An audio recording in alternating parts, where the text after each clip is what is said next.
The Earth Prescription. Copyright 2020. By Laura Koniver. Foreword. By Ikandi Ravi. As the Earthing Ambassador to Japan, I have had 6 years of experience on the front lines of sharing this grounded message, one I learned principally from Dr. Laura Koniver. I flew to meet Dr. Koniver in the United States, and she was kind enough to guide me on a barefoot walk through a particularly beautiful part of South Carolina, all the while answering my endless questions. Later I would interpret her talks and videos on screen to groups of participants in my Tokyo lectures. These were ordinary, hard-working people who spent most of their lives ungrounded. The overwhelmingly positive results of the changes they felt after being grounded were unequivocal. This works. Tens of thousands of Japanese are now fully aware of who Dr. Koniver is and how dedicated she is to sharing the natural benefits of connecting to Earth. She never claims anything she cannot explain and back up with both objective scientific evidence along with her own experiences. Let me make my support of this book crystal clear. Had I not learned what I did from her about the enormous benefits of grounding, I might never have had the confidence to set out on my crazy journey, one that would end up categorically proving to me that everything she had explained was true. This book will change your life, if you read it with an open mind and then practice its sage advice. It might save you years of suffering and countless precious funds. Beyond that, it may contribute to that most elusive of all human strivings, your existential happiness. In these pages, Dr. Koniver shares with you her decades of practical application of grounding techniques and the marvelous variety of ways in which you and your loved ones can experience the natural benefits of grounding. As you will read, there is also a spiritual component to being in rhythm with your planet. We human beings are born and die on Earth like all other species of life. But unlike all other species, we have become disconnected from the pulsing field of energy the Earth produces, and that is a big problem. Dr. Koniver has the solution. Now you can learn it for yourself, and then do your body the enormous service of putting it into practice. Introduction. Welcome to the healing power of the Earth. No matter what I did, she just kept crying and crying. Nothing in the world mattered as much to me as my newborn baby,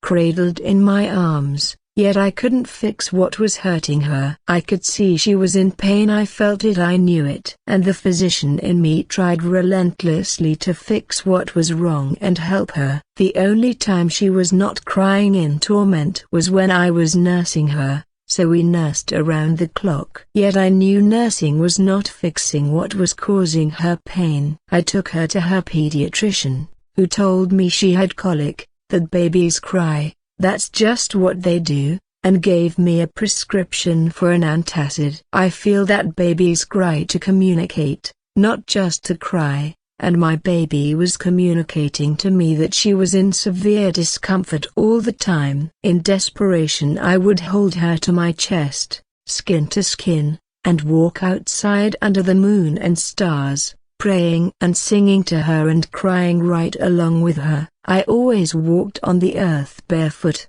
because it was so wonderfully warm where we lived, and it gave me strength. Over time, I realized that walking barefoot with my daughter in my arms did more than give me internal fortitude, it also gave her relief. I noticed that whenever we were outside together, night or day, if I was barefoot and she was touching my skin in some way, her little face would finally relax, her gorgeous, tear-stained eyes, so fresh and young and innocent, would finally clear and the pain drained out of her body. She would breathe deeply and calmly. And so would I. I've since discovered the science behind why her pain would instantly abate when we were outside. It has to do with the earth boosting her vagal tone, decreasing pain immediately and, over time, reducing the inflammation in her body. But back then, I didn't know that I was discovering the healing power of grounding. All I knew was I was incredibly grateful that my child felt better. Going inside,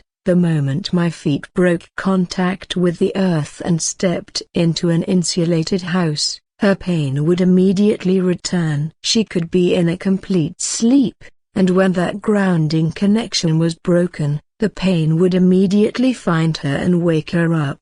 At first I thought it was being outside that was so comforting, maybe the sound of birds, the wind in the trees, the fresh air. But over time I noticed that whenever we went for a drive, or when she was in a stroller, fresh air and nature's noises surrounded us, but she would still cry. I finally realized, without knowing why, that it was my being barefoot on the earth that was helping her. Once I made that connection, I found decades of research on the healing modality of grounding, as well as the fact that civilizations and cultures since the dawn of humankind have used contact with the earth as a healing tool. So I made sure that I took my baby out for a grounding walk at least 3 times a day, knowing she would fall asleep and rest peacefully during those times. It was a matter of survival for both of us. This flowed naturally throughout my children's childhoods. Every day, both kids spent time barefoot outside, running through the grass, creating mud patches in the ground, stomping through rain puddles. Many of the activities I developed for my own children are the basis of the fun activities in this book you are holding. The earth connects and heals us. I now fully realize that it is abnormal for the human body to be ungrounded. We need to regain our natural connection with the earth to truly live in a state of optimal well-being. So many of us think that as long as we are outside, we are connected to the earth, but this just isn't so in an era of vinyl and plastic. Even if we adventure outside or play a sport, or our child has recess at school, or we go camping or in the great outdoors, this doesn't mean we are grounded. Shoes, sports cleats, hiking boots, tires on your bike or car, the plastic top, sleeping bag, the tent, the synthetic fibers in your clothing, in your socks, in your picnic blanket and more, these all keep us disconnected. Have you noticed how activities that require you to touch the earth with your skin are more restorative than activities that don't? Swimming in the ocean, walking barefoot on the beach, running hands through the soil while planting. These are the times you allow your potential and the earth's potential to connect and heal you. Medical science backs this up. Researchers, including myself, have exhaustively looked at the human body while it is grounded, and the body goes into deeply healing states that I will describe in the coming chapters. I believe we are at a crossroads of going beyond understanding that grounding is a smart healing practice, to knowing that it's essential to remaining healthy in the modern world, an empowered form of healing. Here's the beauty of grounding. Even if just one tiny cell in your body is grounded, then your whole body is grounded. The benefits of grounding are immediate. Nature makes us incredibly resilient. So when we reconnect to the earth we begin to heal straight away. We can therefore take back power over our own health, and we can do so in fun, enjoyable, playful ways. Through grounding, healing doesn't have to be scary and fear-based. Instead, you can simply feel better and better and better. That's what true healing is about. To that end, I wrote this book so you can rediscover your natural connection to the earth and to directly experience all it can do for your health. Will you feel your pain immediately decrease, as my daughter did? Will you feel your tension and frustration ease, as I did? Will you notice long-term benefits, like sleeping more deeply, less joint pain, uplifted mood, or boosted energy levels? Every person is different, So the best way to find out if this works for you is through your own personal experience, because no matter what the medical literature shows or what any healthcare professional says, what matters most is what's true for you, how you feel, and what you notice. After spending time touching the earth, what is this healing force? Because of my experience in medicine and working with the human body, it has become completely clear to me that there is a force of energy that pours through our bodies, breathing life into us. I personally tend to call this energy force the soul, but there are lots of words for it. Chi, prana, life force, chi, soul energy, vital energy, conductive energy, and so many more. All names are simply attempts to convey an understanding about something that is beyond the physical. To me, this energy flow is the most essential element in health and healing. Thinking of our bodies simply in terms of a physical body is not helpful, because you can take a completely intact and healthy body, with all its organic carbon-based compounds in peak working order, and if there is not life flowing through it, it begins to decompose. You can do surgery on it, hook it up to breathing and feeding tubes, hydrate it with N4, shock its heart with electricity, but if the soul has left, the body starts to decay. No pill, surgery, cream, lotion, or potion has ever fully brought health to you. You are the one who has always healed yourself, your whole life, every time,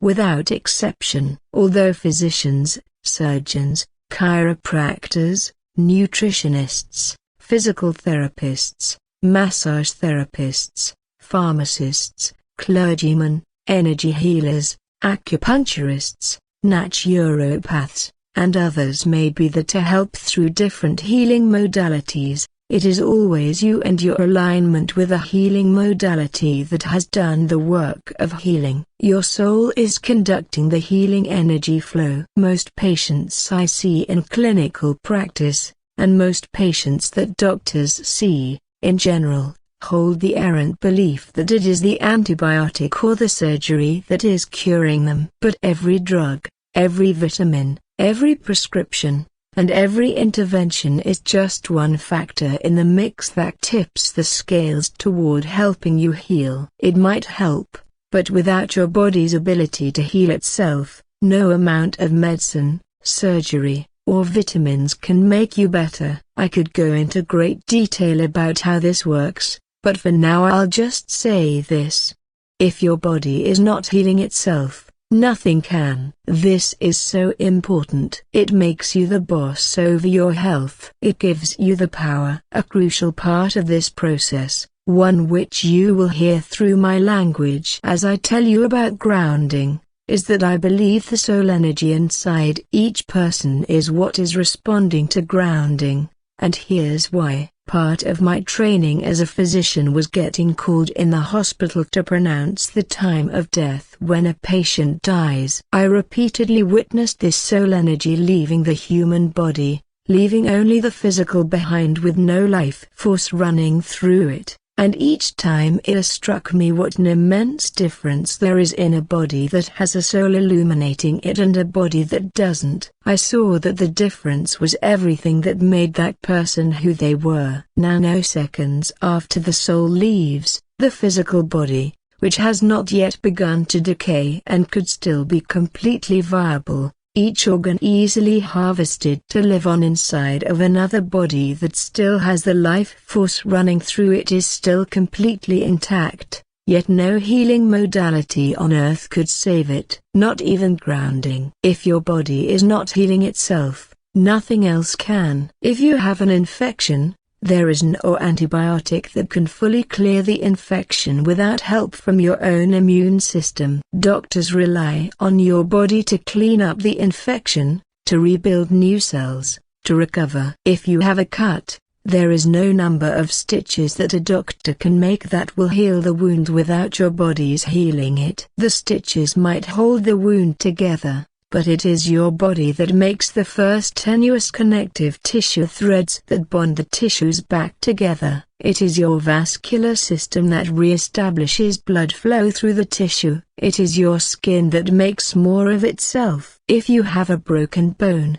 no thickness of cast can knit the broken pieces back together. Doctors rely on your bones to mend themselves. They may use pins, plates, brackets, or rods to hold them together while your body heals, but the break remains unless your bones heal the break. Your body recovers its own equilibrium. Your body realigns with life and joy and health. This is so important. You heal yourself every single day simply by allowing your soul energy to flow through your physical body. And we all can boost this innate flow of energy through the body by focusing on boosting conductive health. Through grounding. Your body is perfectly designed for this. It is a healing machine, and the conductivity of the body, the flow of energy through the body, is what maintains this health. Armed with this information, trusting in your own body to recover its own health,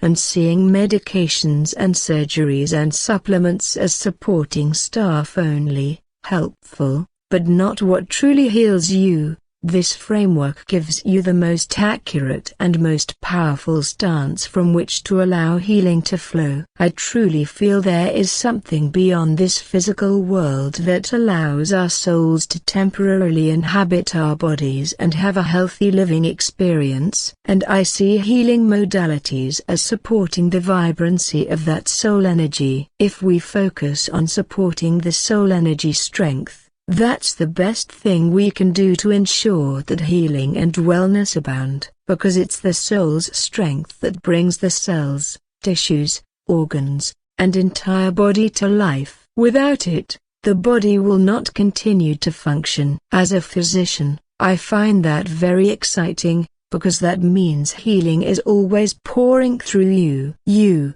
your soul, and your divine soul's journey are the direct healing elements. A note about using words to describe the intangible in this book. You will read my personal word choices to describe how grounding supports our soul energy, our soul's passion or calling, and inspires a greater expression of innate creativity. It deepens our connection to the divine, to other souls we love and share relationships with on this earth and beyond this earth. Please, as you read, do substitute your own inner knowing about what life and spirituality mean to you. Grounding supports every human version of truth. The best thing about spirituality is that we don't have to agree on anything. We don't have to have the same version of what is true for us. And we don't even have to understand it. We can call divine presence by many names, think there is no divinity, be unsure whether it exists, or passionately feel there is divine guidance and have a specific vision of what this looks like. Grounding works to support the human body's function. All the same, you don't have to resonate with my chosen terms to reap the benefits of this healing modality. Use God, Yahweh, Allah, Almighty, Holy Spirit, Creator, the universe, Mother Earth, Mother Nature, Divine Intelligence, a different term not listed here, or none of these at all. In whatever way you see the flow of healing through your body, and whether you feel there is a bigger presence here or not makes absolutely no difference in how your body can and will respond to time spent grounded. There is great healing waiting for you through the practice of touching the earth directly. Activities for grounding. Anytime,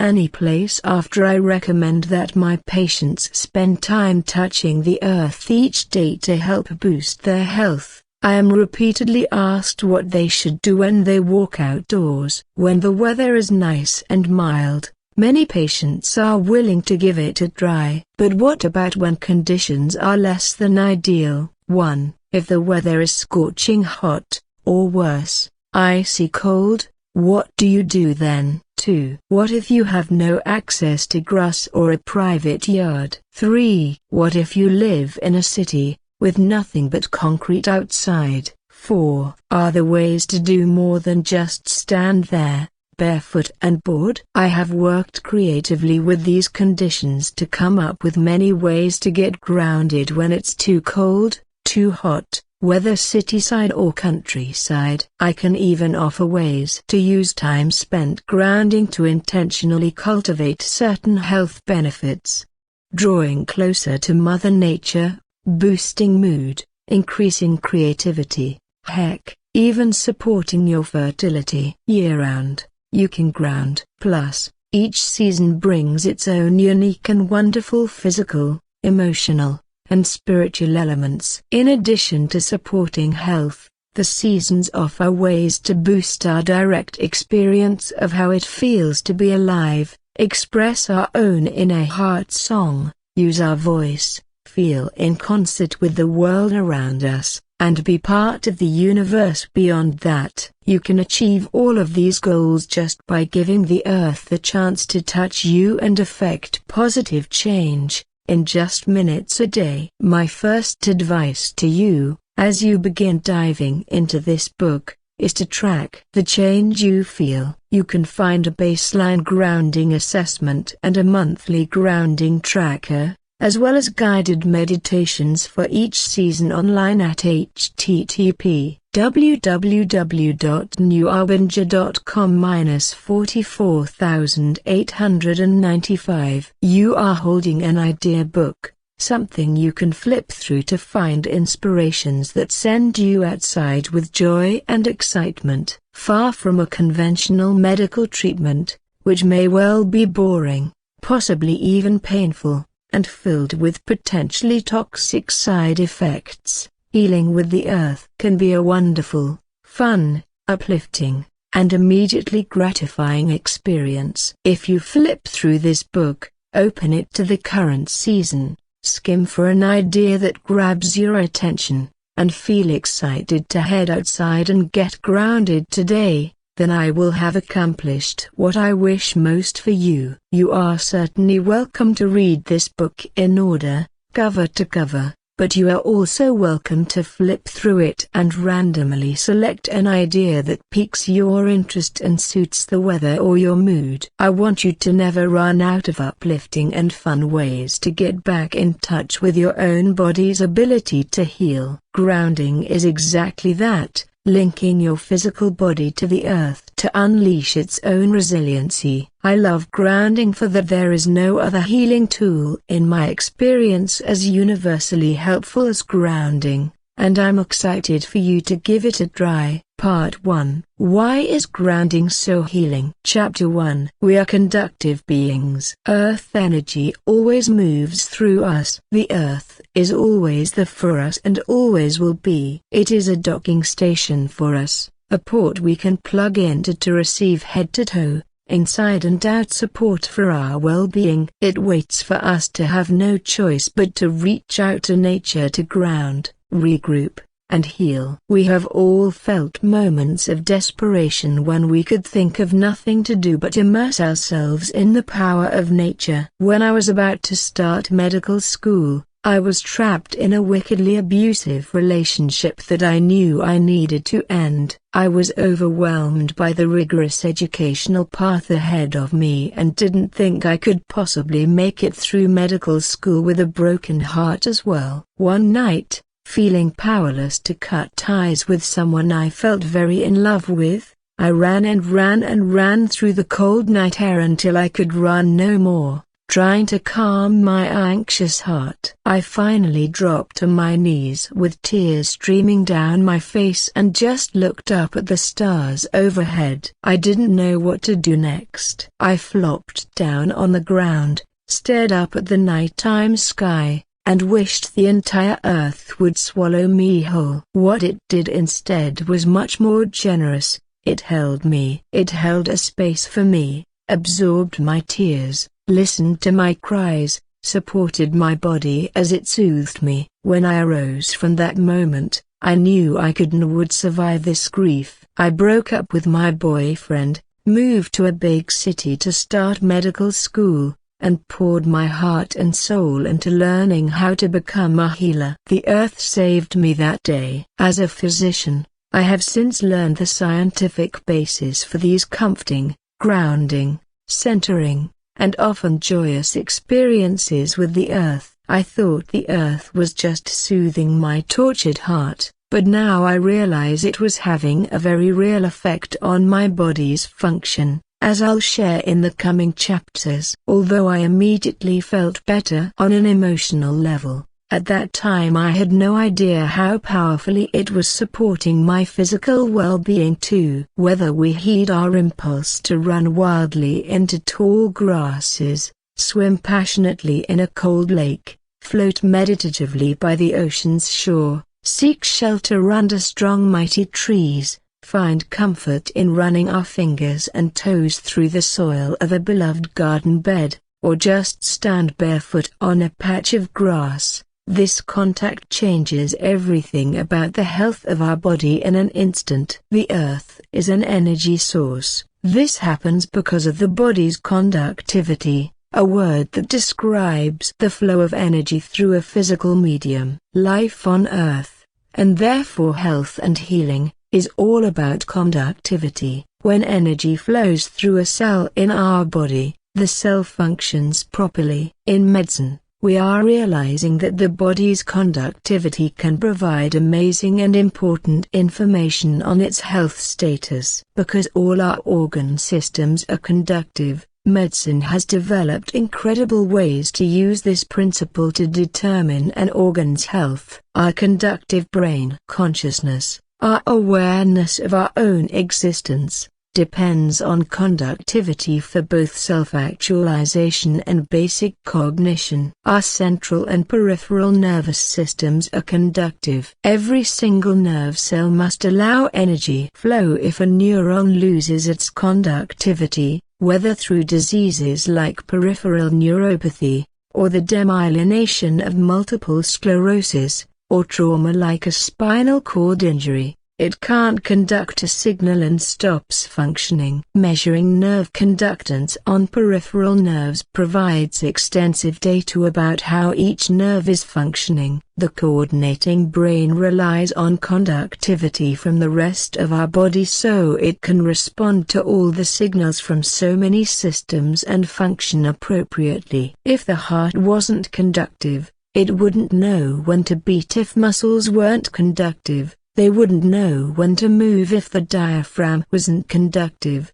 it wouldn't know when to take a breath. Our entire sensory experience, from the things we see to the sounds we hear, comes from conductive impulses being transmitted to our brains. Even simple tests, like a hearing test, measure the conductivity of the inner ear and how well it can pick up on sound waves in the environment as they reach the cochlea. Conductivity is also essential to sleeping, dreaming, and anagation processing events to ready us for tomorrow. We absolutely need anagation restorative sleep, a conductive state of being that our brain depends on to function. In medicine, we use electroencephalogram, EEG machines to measure the electrical activity of the brain, which tells us incredible things about how the brain is functioning, shows us different brain wave patterns, tells us the brain's phase of sleep or wakefulness, and even helps diagnose seizure activity. Our conductive heart. Without a conductive impulse, no blood would circulate through our body. Our heart relies on conductive signals from the brain to know when to beat, then carries those impulses to all its muscles so they contract in concert to produce a functional heartbeat. Blood is pushed along by the heart's strong beat, and the dilation and constriction of the peripheral vascular system carries nutrients and oxygen to the entire body. In fact, even the viscosity of the blood, its ability to move freely and to clot, depends on the conductivity of blood cells and the serum that carries them. We measure the heart's conductivity with an electrocardiogram, EKG. This shows us linear and measurable data on the heart's electrical beating. Different parameters can predict the heart's health: heart rate, rhythm, heart rate variability, HRV, and other measurements that determine the health of our cardiac function and also predict likely long-term health after a heart transplant, cardiac arrest, or other major heart issues. We can even measure the zeta potential of red blood cells,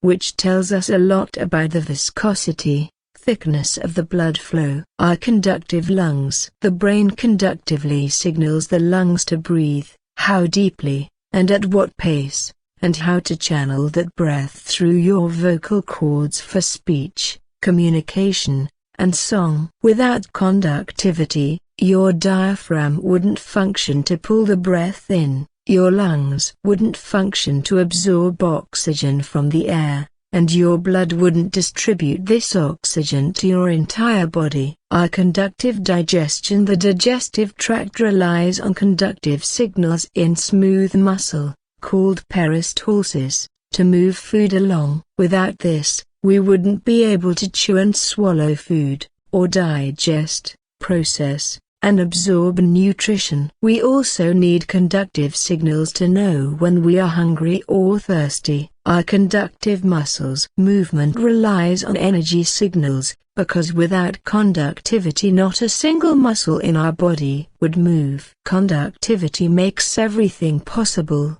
Heartbeat, breathing, digestion, speech, expression, mobility, movement, touch, hugs. Any and every movement you have ever made, from reaching out to your parents when you were a baby to climbing the tallest mountain on a trek across the world, relied on conductive impulses running through your muscles. We can use an electromyography, EMG machine to measure and test the muscle's electrical activity. Our conductive skin. Our skin relies on conductive signals to keep us safe and enrich our experience of life. Conductivity tells our brain immediately when there is danger to our physical well-being. The slightest wound to the skin, contact with dangerous heat or cold. It tells us immediately when there is support for our physical well-being. A hug from a friend, warm lips pressing against yours in passion, a firm handshake when an agreement has been made. Even the routing reflex of an infant depends on conductivity to find the mother's breast to latch onto and nurse from. No mammal would survive without the skin's basic reflexes. We can measure skin conductance with a skin voltmeter. Our conductive cells. Every organ system, indeed, every one of the 37 trillion cells, and there are over 200 cell types in your body, relies on conductivity to function. Our cells respond to messages received by cellular membranes because of their electric potential differences. This creates enzymatic reactions, which can be measured in a laboratory. Cells' ability to divide and replicate, which enables the fresh, healthy flow of life, requires the signaling and teamwork of conductivity. Everything, all the way down to the cytoplasm and cytoskeleton that creates a cell, is conductive. The cytoskeleton gives your cells their shape and retains its contents. It's like a micro-network of healing microtubules and filaments that speed healing instantly throughout the cell and communicate this healing to all the other cells. The cytoplasm that fills the cells is an electrolytic solution that buffers against harm and speeds supportive healing. Your entire cellular matrix is actually a conductive gel ready to heal you, directly and instantly. Grounding overcomes the challenges of other forms of healing. Because of this electrical interconnection throughout the entire body, conductive healing is direct healing. Even if your gut is so inflamed it can no longer absorb nutrients or medications, your entire GI tract is still conductive. It doesn't matter if your circulation is poor and you've had an obstructive blood clot. That blood clot itself is conductive. No matter what scars or physical limitations you have or what your emotional state is, every part of you is receptive to the Earth's conductive support. All doctors and healers rely on your body's systems to heal itself. They rely on your circulation to distribute medications and nutritional support to diseased areas. Nutritionists, holistic health specialists, chiropractors, and massage therapists all rely on your body to deliver the therapy to the area in need. But healing can be limited, because the sicker the tissue or body part, the less circulation it gets, and the more scar tissue and inflammation and infection advances the disease process. Conductivity through grounding is singular in its universal healing efficacy. Every other healing modality is an indirect way to support healing and works for some people but not for others. Let's look at what happens when the systems that deliver healing to our body are limited and challenged. Nutrition. Nutrition is indirect, relying on how capable your intestines are of breaking down and absorbing the food, supplements, and medications you ingest. If there is an allergy, sensitivity, inflammation, infection, autoimmune issue, or any other condition that decreases the gut's absorption, the gut itself can limit your healing. Breathing. Breathing is crucial but is still indirectly healing, relying completely and totally on the circulatory system to deliver oxygen to wounded or diseased body parts, and even more on the lungs' ability to absorb the oxygen in the first place. If you have a condition that impairs your breathing, scarring on the lungs, or decreased lung perfusion, blood flow in the pulmonary capillaries, or have had a lung removed, your own lungs can limit healing. Circulation. When these indirect healing delivery systems are compromised by disease, illness, or injury, their performance is compromised as they contend with injury, inflammation,